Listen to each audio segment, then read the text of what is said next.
એક શિરડીના સાંઈ બાબાનો સરસ મજાનો પ્રસંગ કેવો છે કે જે કોઈ લોકો ભજનને માનતા હોય, સંતોને માનતા હોય અને એ દ્વૈત ભાવ રાખે છે, તો એ કાં તો સત્સંગી નથી ને કાં ભજનિક નથી. જેને દ્વૈત ભાવ દેખાય છે એ સત્સંગી ક્યારેય નથી. જે અદ્વૈતને જોવે છે એ જ સત્સંગી છે. જેવી રીતે તમે જે સંતને માનતા હોય, જે ઈશ્વરને માનતા હોય, એવી જ રીતે કદાચ બીજા કોઈ ધર્મમાં કોઈ સંત થયા હોય, બીજા કોઈ ભગવાનના એના ઈષ્ટદેવ હોય, પણ એને પણ એવી રીતે જ માનવા જોઈએ. કેમ કે જે દ્વૈત છે એ તો નીચે છે, સંસારમાં છે, ઉપર તો બધું અદ્વૈત જ છે. એવો જ એક પ્રસંગ જેવો જલારામ બાપાએ વીરપુરમાં બેસીને ગંગા અને યમુના અને સરસ્વતી ત્રણેય નદીઓના દર્શન જેમ એક પટેલને એમના સેવક હતા એમને કરાવ્યા હતા, ખેડૂતને કરાવ્યા હતા, જેવી રીતે ત્યાં સેવા કરતા સેવકને હરિશ્ચંદ્ર અને ભરથરીના દર્શન કરાવ્યા હતા, એવી જ રીતે અહીં શિરડીના સાંઈ બાબા પણ તેમના એક ભક્તને વિઠ્ઠલનાથના દર્શન કરાવે છે. વિઠ્ઠલનાથ એટલે મહારાષ્ટ્રમાં જેવી રીતે આપણે ગુજરાતમાં કૃષ્ણ ભક્તો બહુ છે, કૃષ્ણનું જે એક રૂપ વિઠ્ઠલ, વિઠ્ઠલને મહારાષ્ટ્રમાં વધારે માને છે. એ જ કૃષ્ણ, એ જ ગોવાળીઓ, પણ અહીં કૃષ્ણ તરીકે વધારે પૂજાય છે, ત્યાં વિઠ્ઠલનાથ તરીકે વધારે પૂજાય છે. કે છે ને કે જનાબાઈના ચાણા બોલે વિઠ્ઠલ વિઠ્ઠલ વિઠ્ઠલ. તો અહીં આપણે પરચાની નાની એવી વાત કરવી છે.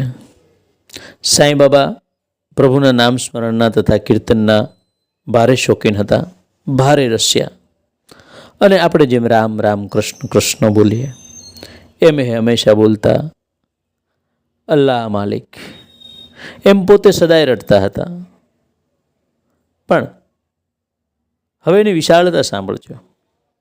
તેમજ લોકોને પોતાની પાસે બોલાવીને 1 સપ્તાહ 7 દિવસ નામ સંકીર્તન પણ કરાવતા હતા.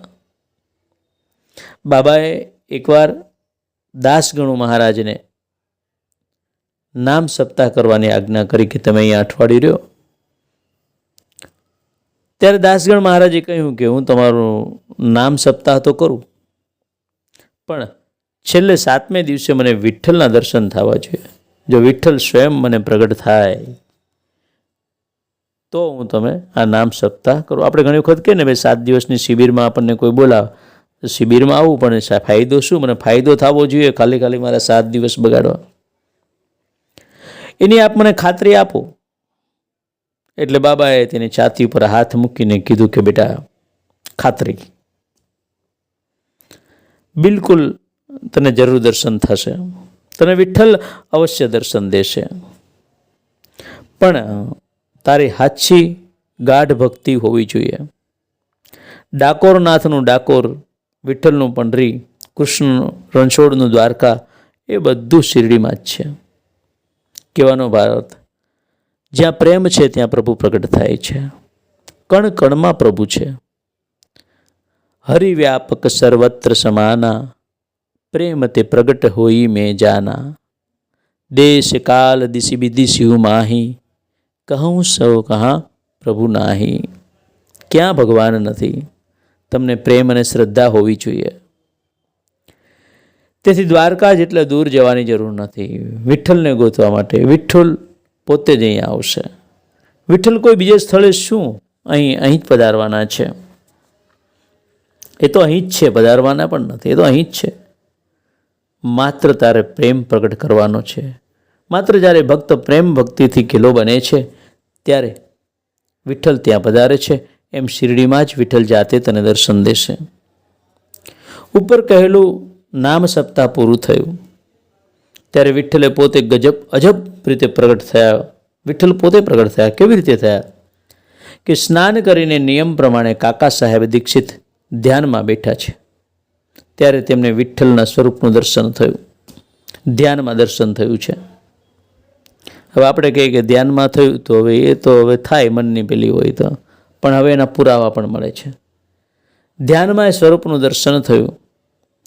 જ્યારે તે બાબાના દર્શને ગયા ત્યારે બાબાએ સામેથી સીધો જ પ્રશ્ન કર્યો, વિઠ્ઠલ પાટીલ આવ્યો હતો ને, કે વિઠ્ઠલના દર્શન થયા ને તને? તે એના દર્શન કર્યા ને? તે ભારે રખડું છે, એને મજબૂત રીતે પકડી રાખજે. જેવો તું બે ધ્યાન થઈશ ને એવો જ નાચી જશે. જ્યારે તે ધ્યાન ભગવાનમાંથી હટાવ્યું, સાહેબ બાબા કેવો સરસ સંદેશો આપે છે કે આ નટવર છે ને બહુ નાટકીયો છે. ક્યારે આવે ને ક્યારે જતો રહે કંઈ ખબર નથી. જો ભગવાનમાંથી તમારું ધ્યાન હટ્યું કે ભાગ્યો, એટલે ભગવાનમાંથી ક્યારેય ધ્યાન હટાવશો નહીં. એને મજબૂત પકડી રાખજે એમ કે છે બાબા.